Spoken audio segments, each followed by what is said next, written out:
Assalamu alaikum, family. That means peace be unto you. Welcome to the Melanated Elevation podcast.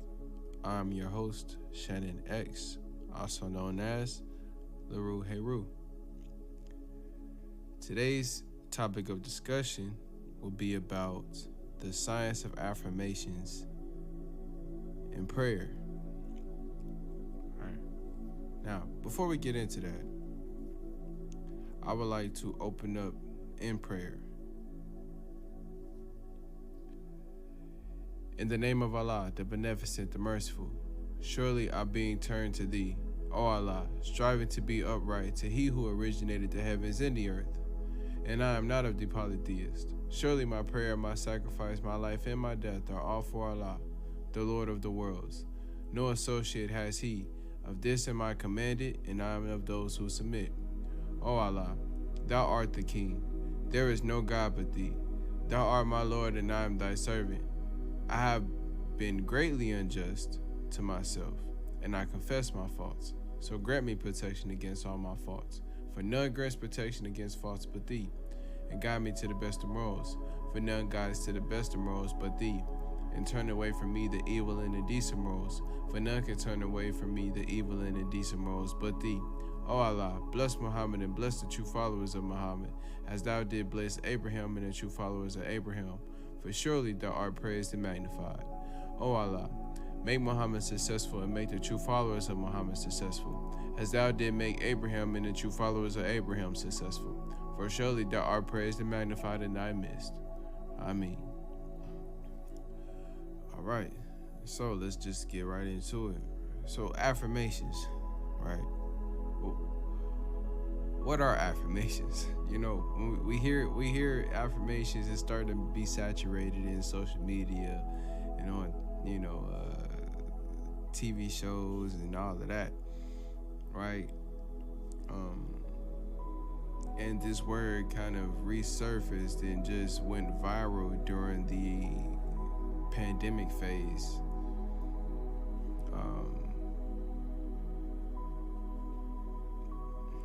So a lot of people were looking for some type of spiritual or religious retreat to build a stronger foundation within self, right? And affirmations was something that came up. Affirmations and prayer were two of the things that came up from the walk of life of a spiritual walk of life and a religious walk of life, right? That seems to be a common way that people differentiate their faith, right? So what are affirmations? Affirmations are positive statements used to challenge and overcome negative thoughts. The word affirmation comes from the Latin affirmare, meaning to make steady or strengthen. It gained popularity in the early 15th century as a term for asserting something as true, right? Now, what is the definition of prayer, right? In the nation, we're taught to clear words. We understand words due to the context that they are used in, but we don't necessarily know the exact definition of each word. Right now, I'm giving the etymological definition, right, which ties into the root definition of these words and the origin of these words, and not necessarily the Webster updated definition that are given to these words. So, prayer is an invocation or act seeking to activate a rapport with the deity or higher power through deliberate communication. The English word prayer derives from medieval Latin precaria, meaning petition or prayer. Its roots can be traced back to ancient practices, with evidence of prayer dating back at least 5,000 years. Right. So, some of the scientific benefits and impacts that both affirmations and prayer have have been shown to have significant impacts on mental and physical health.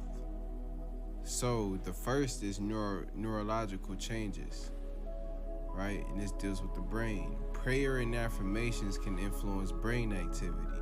Studies have shown changes in cerebral blood flow during prayer, particularly in areas associated with attention and emotion regulation.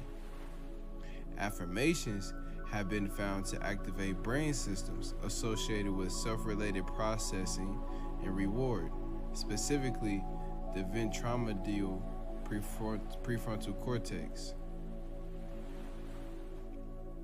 Stress reduction. Both practices have been linked to reduce stress and anxiety levels. Prayer, especially meditative prayer, have been associated with improved cardiorespiratory synchronization and decreased levels of reactive oxygen species. Now, cardiorespiratory synchronization is basically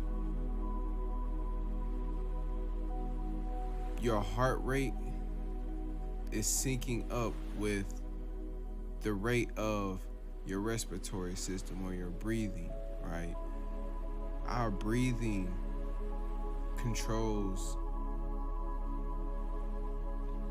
our state. It has more control in our state than we give it credit for, right? If we can't necessarily control our emotions or our thoughts, the easier thing to control between those is the third option, which is our breathing. If we notice, each emotion or mindset has a breathing pattern associated with it. So that's why meditation, practicing mindfulness, getting into prayer, these require and influence a certain type of breathing pattern that's slower, more steady, more intentional, right? Which then promotes those feelings of glee, prosperity, calmness, right? Restoration, relaxation. If we notice, it's very hard to be mad and take steady, deep breaths at the same time. Right. Another benefit is it boosts the immune system. Some studies suggest that spiritual practices like prayer can boost immune responses. Mindfulness-based practices, which often incorporate affirmations, have been linked to increased antibody titers. Interesting. Psychological well-being. Regular use of affirmations have been associated with improved self-esteem and optimism. Different types of prayer have been linked to various aspects of well-being, such as life satisfaction and existential well-being. Cellular reactions, right? While more research is needed, some studies suggest that positive mental states induced by prayer or affirmations might influence cellular health, potentially through effects on telomere length and gene expression related to inflammation and stress response. Proven affirmations and prayers, right? Here are a couple of them that are highly suggested to use, right? You have, I am worthy of love and respect. Second affirmation, I am capable of achieving my goals. Third affirmation, every day in every way, I'm getting better and better. I like that. Then you got the prayers. All right. So, first prayer is, God, grant me the serenity to accept the things I cannot change, the courage to change the things I can, and the wisdom to know the difference. that is known as the Serenity Prayer. Now, this is a gratitude prayer. For this day and its blessings, I owe thanks to God. Now, here are some to overcome mental and spiritual stagnation. I am open to new possibilities and growth in my life. It's the one affirmation. Now here's the prayer. Divine wisdom, guide me towards my highest good and show me the path to growth and fulfillment. And another prayer that promotes self-esteem, that boosts self-esteem, right, and that confidence in self is Psalms 82 verse 6. And it goes, don't you know that ye are gods, children of the Most High God, right? And so what that indicates is that we are made in God's image and in his likeness, which makes us little gods with a little g, children of the Most High God with the big G, right? So that puts in perspective, right, the capacity in which we were made, right? So I just want us to really sit with that for a minute, right? Just think about that. A lot of people don't resonate with the concept, right, that they can be godly, right? They don't really understand it, even though it's in the scriptures that they claim to live by, but that's why interpretation is important. Understanding, comprehension is important.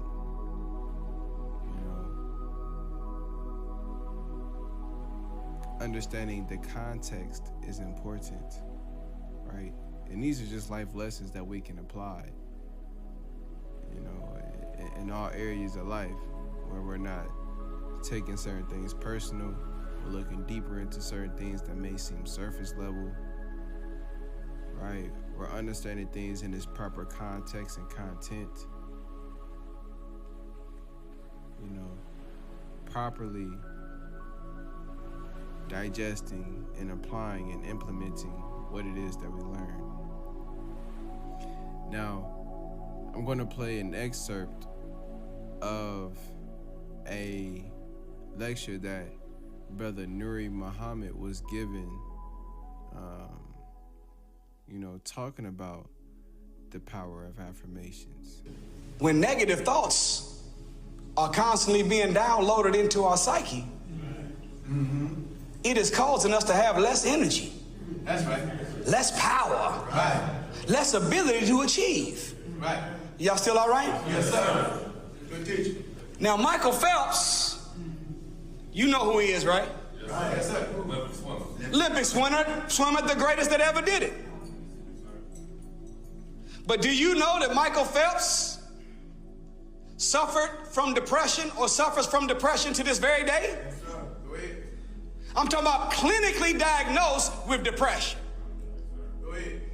And he noticed that every time that he began to get depressed or think down, what was causing him to be down and think down is whenever he was repeating to himself negative statements about himself that he might have heard from somewhere else, or he might have told himself at one time.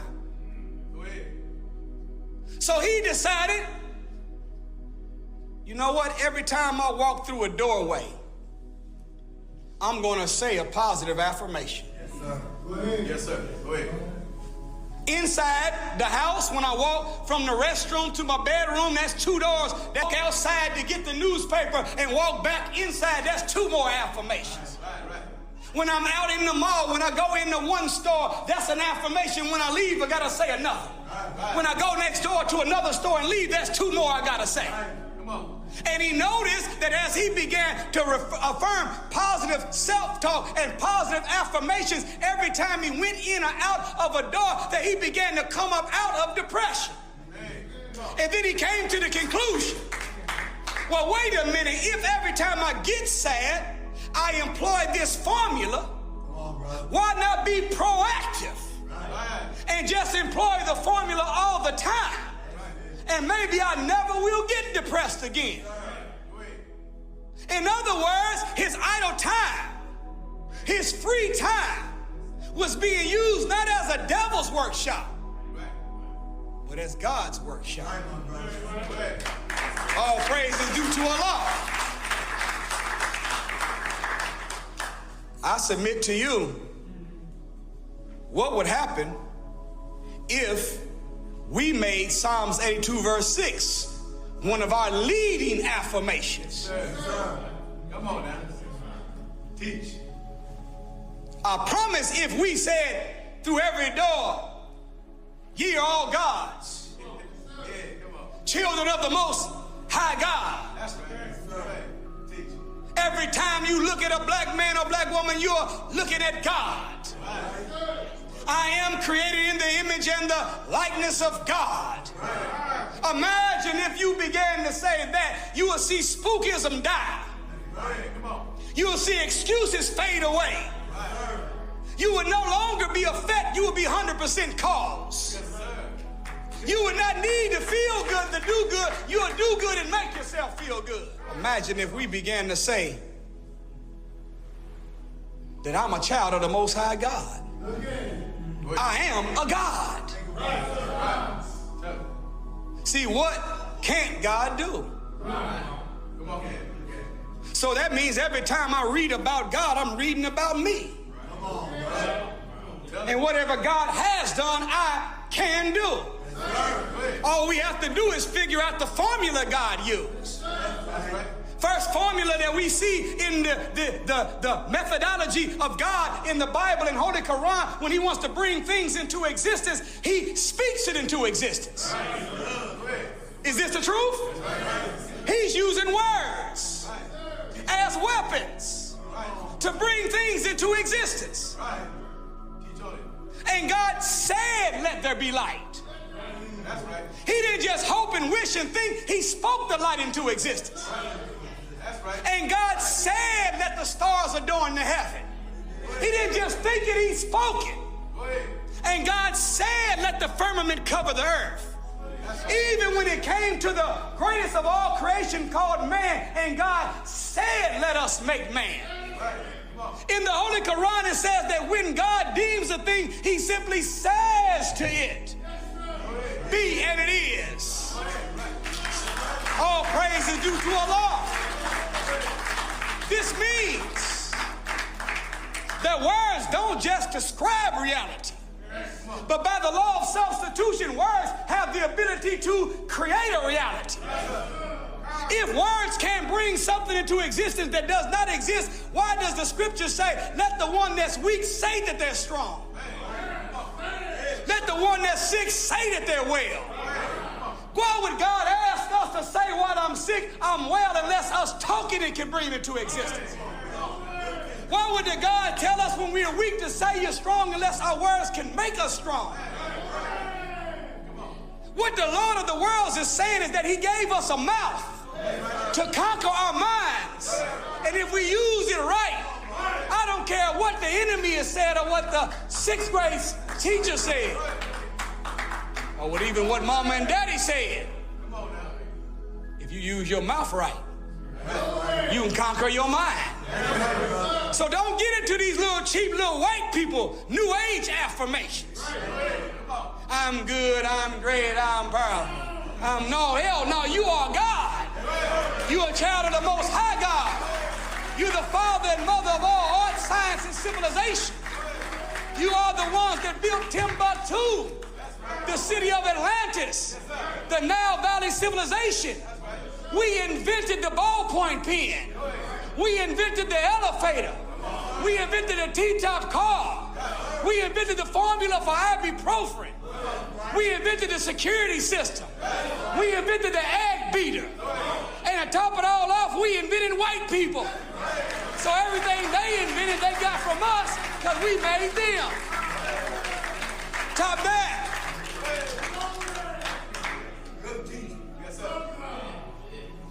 That makes you think a little bit different. You start walking different. That's right. Teach. Say it. We in a nation, we have a code that we were given by the most honorable Elijah Muhammad. Go ahead. Quick thinking. Go ahead. Help me out, y'all. Right down to the what? Clean inside and. See what happens when you're quick thinking and fast moving? Do you know that your psychology can affect your physiology? But guess what? Your physiology can affect your psychology. It's because they recognize that in order for us to eliminate, debunk, and destroy the self-defeating, self-destructive commands that have been sold in the consciousness of the people, we have to make war with what has been installed inside of our brains. So they know that two things can occupy the same space at the same time. So let me start telling myself something different than what my uncle said. That's right. Different than what my spirit-killing 6th grade teacher said. Different than what even my mama might have said to me. That she regurgitated from an ideal approved by our slave master. Yes, sir. Come on now. Is this the truth? Yes, sir. These thoughts that have been installed inside of our mind generally describe us in an inferior version of ourselves and cause us to begin to see ourselves as less than what we are, and that perception handicaps us in the world. The Honorable Minister Louis Farrakhan said this: not thinking enough of yourself is equal to the sin of thinking too much of yourself. So arrogance, false pride is a sin. But so is poor self-worth. So is low self-esteem. So is the identity of yourself being modified and accepted by the ones that have been modified. Yes, sir. That's right. It is a sin as well. So now, when people engage in affirmations and self-talk, unfortunately, most of the stuff that we are saying to each other to try to undo the self-defeating, self-destructive commands are not really powerful enough to fix the poison that's been put in. Right. Say it now. So you wake up in the morning and say, I am good, I am great, I am powerful. I am good, I am great, I am powerful. I am good, I am great, I am powerful. That's decent, but not powerful enough. Why, Reverend, in the Church of God in Christ, why, Reverend, in the Baptist, why, preachers of all denominations, have you not preached Psalms 82, verse 6? You preach love your enemy. You preach turn the other cheek. You preach when someone takes your cloak, give them your pants.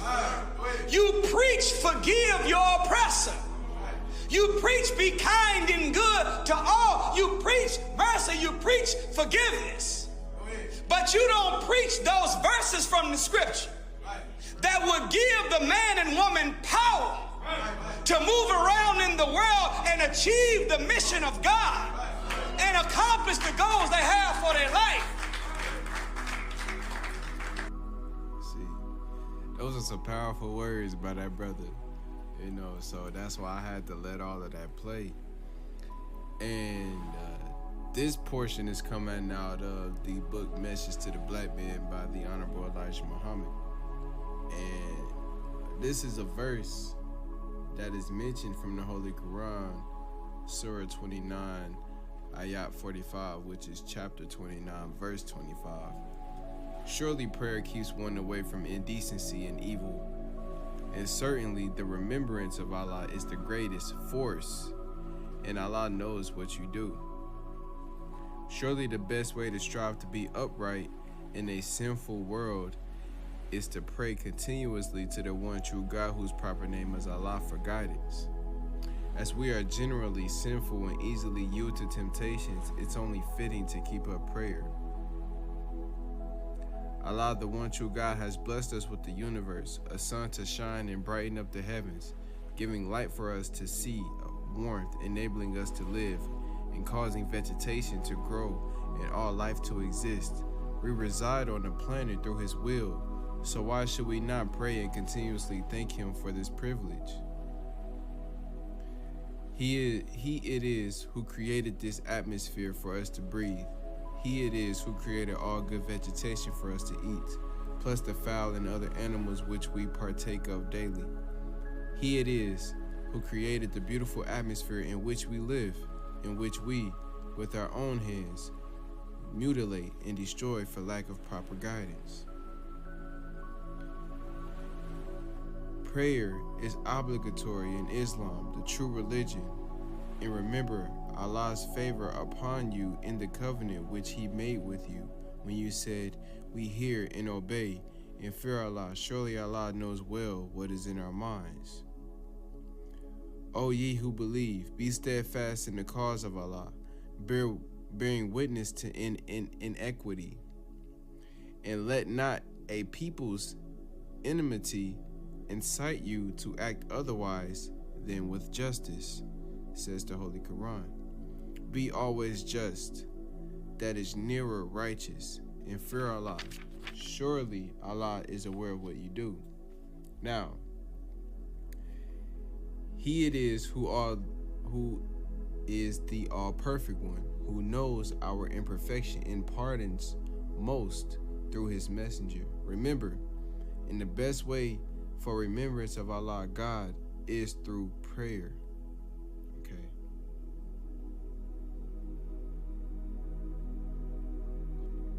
So,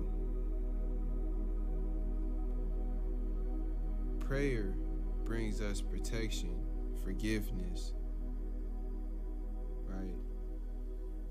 It strengthens our faith and it gives praise and recognition to our Creator. It shows gratefulness. Right.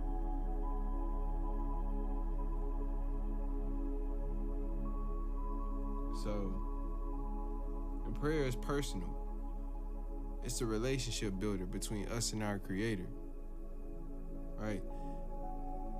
The Most High go by many names. We're taught that in the Nation of Islam, his proper name is Allah, as it is considered the sum total of all of the names that are given.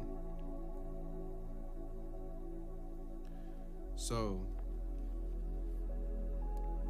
that is just to give an understanding of the power of prayer and its significance, right? And why prayer is important, right? Especially for the melanated beings, more specifically in the United States, right? We went through a trial that is a lot different from others. And there are forces and beings and ideologies and people who support those things that try to shun our unique experience and perspective as if it's irrelevant or non-existent or invalid. But that's not true. This is all the more reason why subconsciously we seek refuge in things such as affirmations and prayer, right? So that we can speak to that God within and the God above our Creator, right? Because we are co-creators with the Creator of our life. That is considered to be the free will that we were given,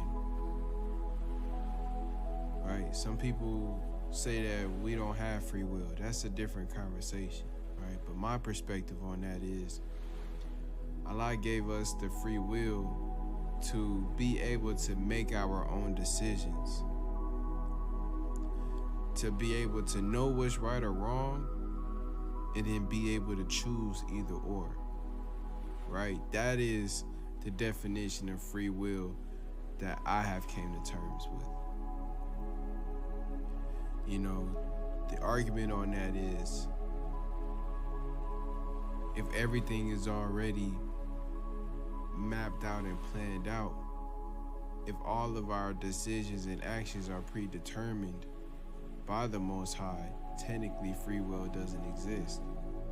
But if that's unbeknownst to us and we don't know what decisions we'll make when that time comes, technically our free will still stands, right? When it comes from our own perspective, seeing it from our own two eyes, living the experience in our own vessel.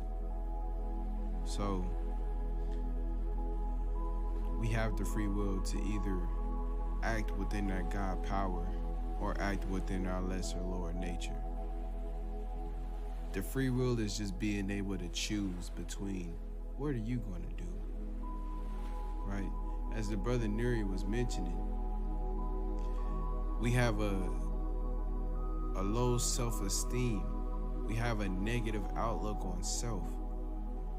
We get to choose if we want to continue to have that outlook on ourselves, right? We got to understand that we don't have to live up to the expectations or the opinions that other has formulated about ourselves. Mind you, everybody outside of you can only give you a point of view from a fraction of who you are. There was a saying that I read once, is that every 100% change that you make, only 10% of it is seen by others. That says a lot. What I got from that was, not everybody is able to fully recognize you in your fullness of who you are.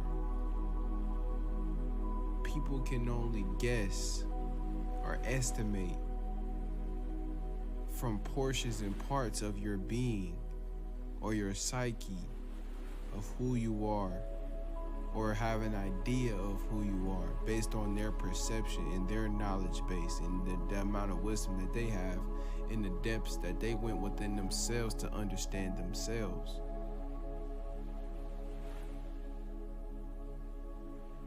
Don't judge lest ye be judged. A lot of times what we don't understand is people's opinions come from how they also view themselves. Nonetheless, so we will have a choice. Affirmations and prayer are avenues that we take to change the narrative from a negative one to a positive one.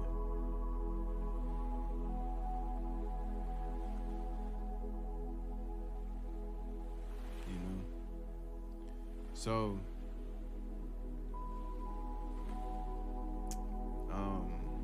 now, I know not everybody is big on praying, right?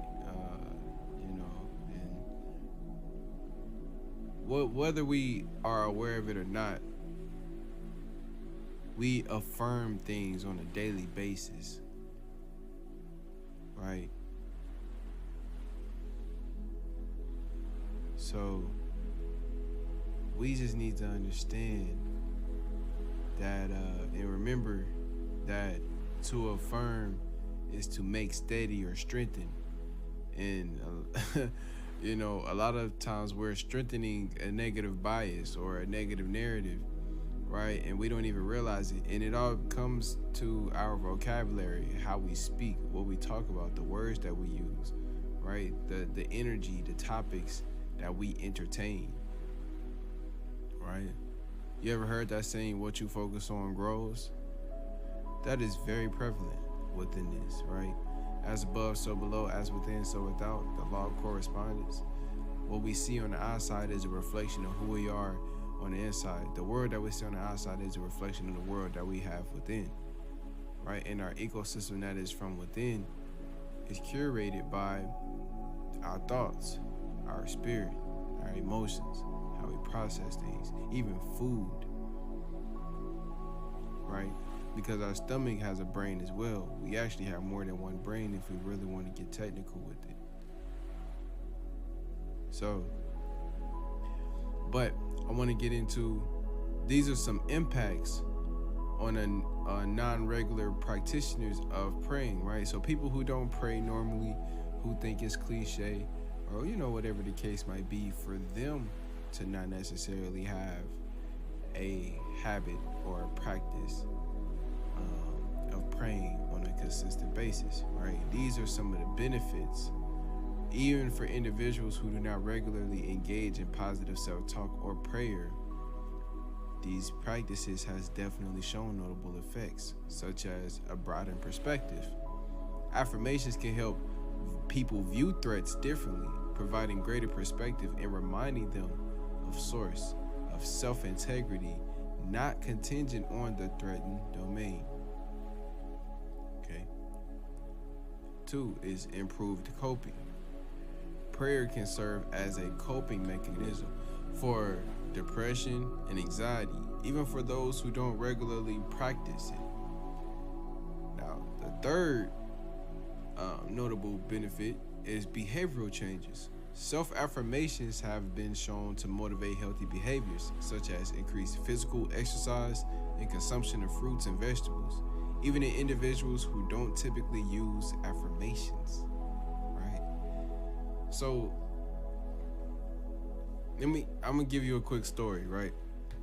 So this is like so perfect and relatable, even for myself, because starting off, I never really grew up in an environment that practiced positive reinforcement on a consistent basis, right? So there was one particular narrative or way of thinking or way of being that was just the norm, right? Once I got of age,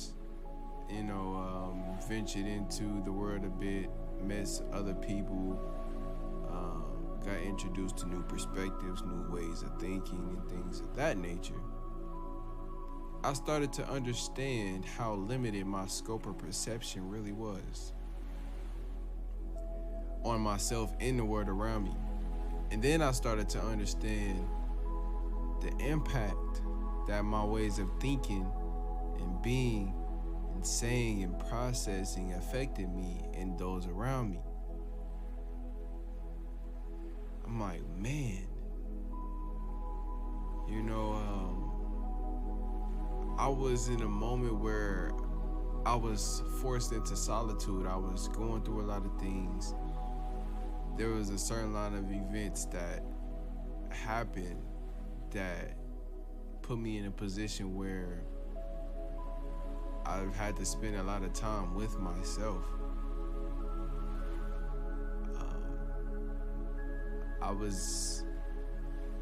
I'm from Kansas City. I was in Kansas City, but I had to leave and I went to Texas. Then I didn't know nobody there. I had no connections. And I was stationary. I couldn't find a job at that time either. So I was forced to sit with myself and deal with myself.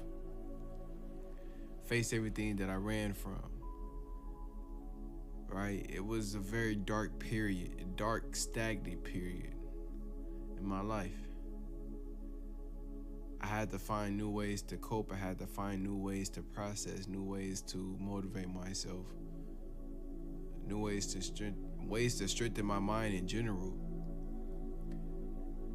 One of the ways that I did that, I started really getting into spirituality a lot more, right? My spiritual side, right? And that was the same premise for a lot of people throughout the pandemic, right? They tap more into their spiritual essence, whether that was through new age spirituality, traditional spiritual systems, or religious systems, right? Which I believe is structured spirituality, although different ones have their intentions. Not all of them are based in truth, although there is truth in all of them,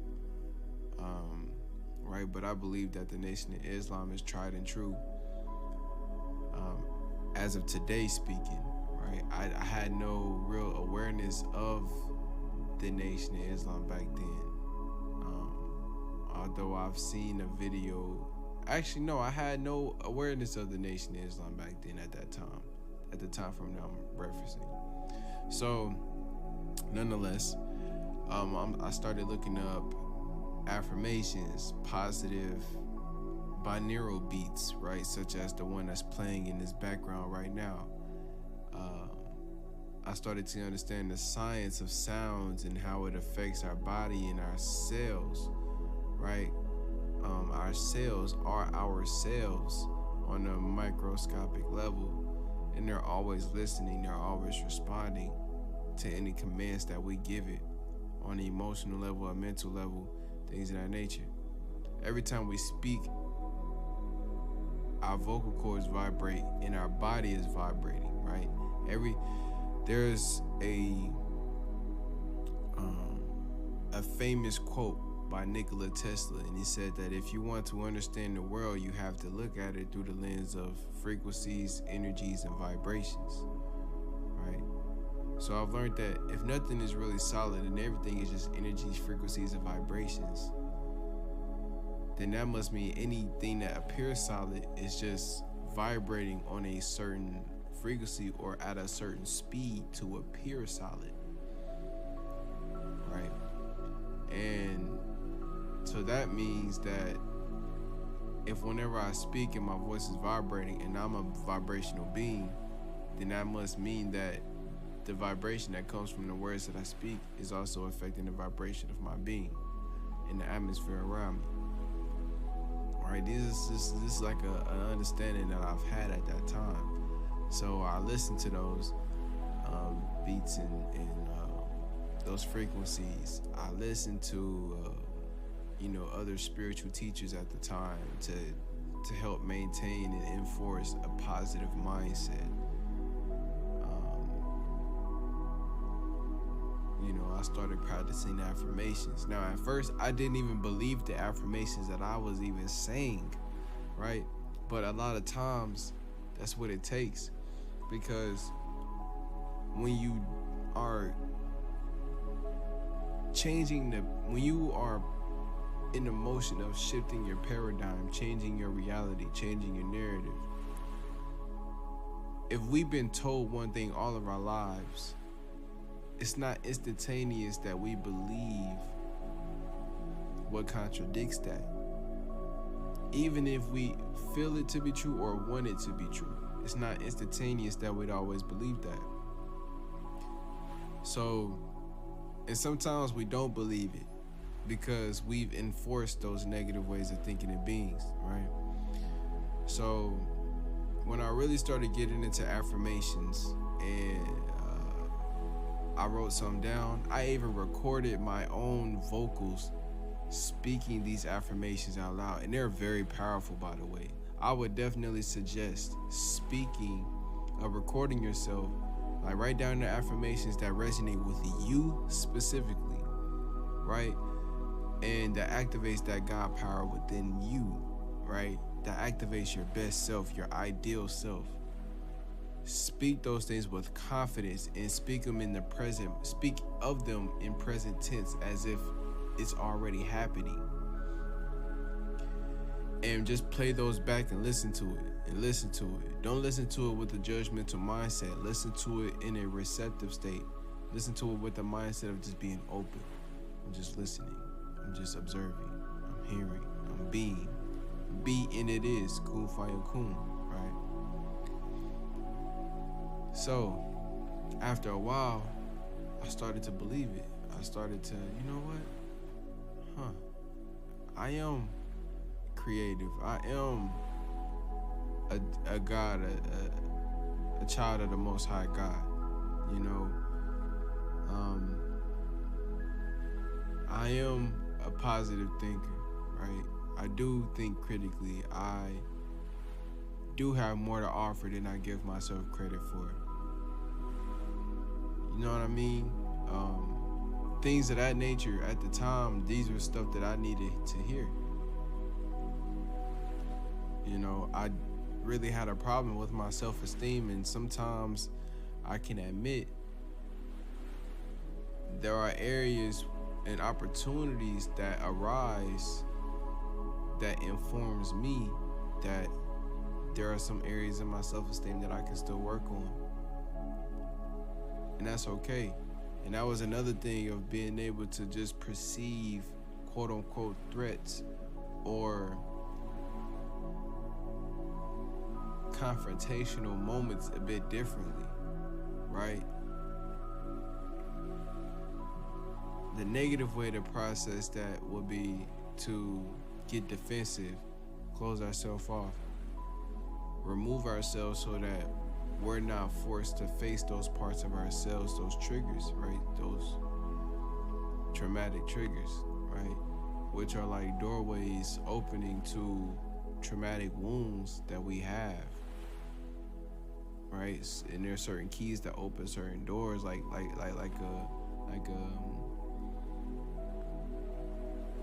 think of it like a filing system, and then somebody gives a keyword, and then you just, oh, this file connects with that keyword, and then now you just, your mind, it just puts you in a state of opening up that file again, and you're like, man, hold on, I didn't want to get into that.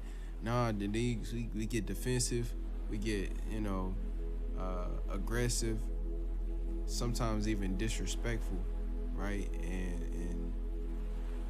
so just take a time, just take the time to be patient with yourself and understand, that things take time. You need time, right, to change. Nothing happens overnight. Nothing great. Anything great that happened overnight, it took time for that thing to emulate its greatness, and then one day that greatness was recognized, and then it seemed like it was an overnight process. But trust in yourself, trust in the process, right? And by saying that, I also want to get into this. So here are some similarities between affirmations and prayers, right? There's a contemplative nature. Both practices involved focused thoughts and reflection. Okay? Positive focus. Affirmations and many forms of prayer emphasize positive outcomes or qualities. Repetition. Both often involve the repetition of specific phrases or ideas. Self-awareness. Engaging in either practice, right, can increase self-awareness and introspection. Now, we got stress reduction. Both have been shown to help manage stress and anxiety. These similarities likely contribute to the overlapping benefits observed by both practices, right? So I would definitely recommend doing both, right? Give yourself affirmations, listen to affirmations, right? Embody those affirmations and implement prayer, right? So influence of perspective that prayer has on the psyche, right? So the key thing is the approach or perspective towards prayer can significantly influence its effects on an individual's well-being, okay? So with that being said, focus more on the process versus the outcome. Shifting focus away from specific outcomes of prayer and towards the process itself can lead to a more positive experience. This approach emphasizes the value of prayer as a practice rather than measuring its success by specific results. Another thing is there are different types of prayers. So, and different types of prayers has their varying benefits as well. Petitionary prayers are linked to optimism and post-operative coping. Prayers of thanksgiving are strong predictors of self-esteem and optimism. And then we have meditative prayers, which are associated with existential well-being and happiness. Now, frequency and experience, right? The frequency of prayer and the experiences during prayer positively influence general life satisfaction. Okay, so frequency can also be a tone, a vibrational tone, a sound tone, but frequency can also be the amount of times something is done. Okay, so the more that we keep up prayer, the more that we positively implement these affirmations, it can overall increase positivity and general life satisfaction.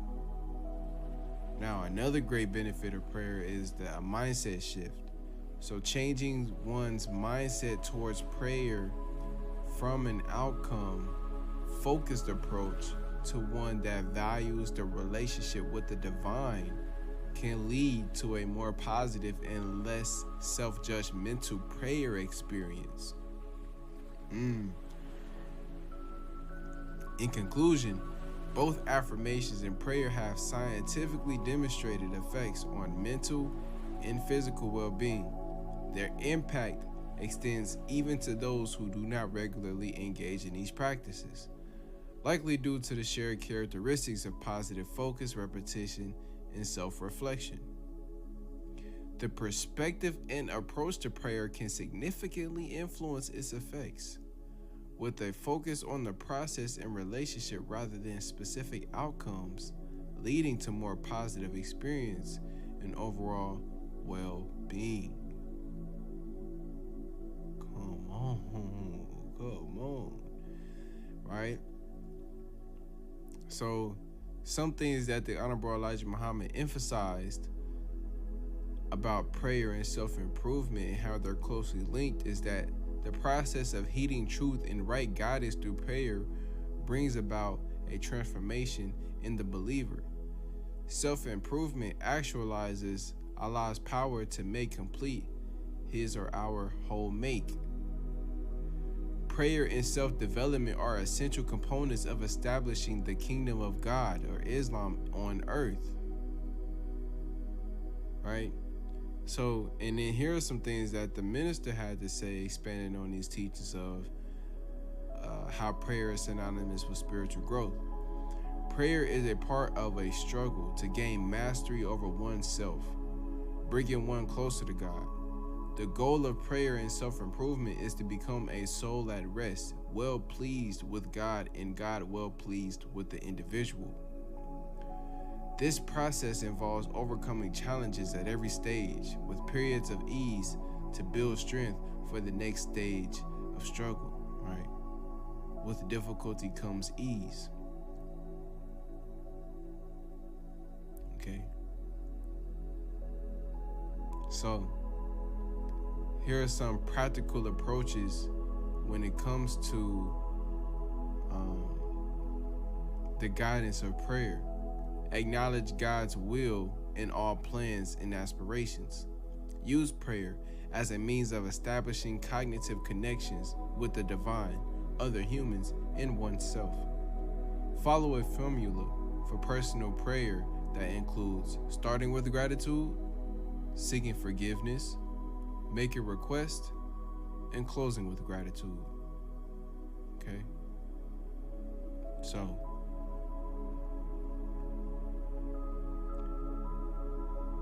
they teach that whatever they can envision, they can achieve and bring into reality. This is based on the concept that Allah destroyed impossibility in creating himself, so nothing is truly impossible for believers. However, they also stress the importance of acknowledging that struggle is ordained and necessary for achieving greatness. In conclusion to that, the Honorable Elijah Muhammad and the Minister Louis Farrakhan present prayer as a powerful tool for personal transformation, spiritual growth, and achieving one's aspirations. While they don't directly discuss scientific studies, their teachings on these benefits of prayer align with some scientific findings on its cognitive and psychological effects. Okay? So, We just need to understand that this is more than just, what people like to say religious dogma or what. Hopefully, with everything that was shared, was able to give you a better understanding of the benefits, the impacts, and the science that affirmation and prayer has, and the place that it has amongst the people, and why so much significance is placed onto it, why affirmations and prayer has become the foundation of nations.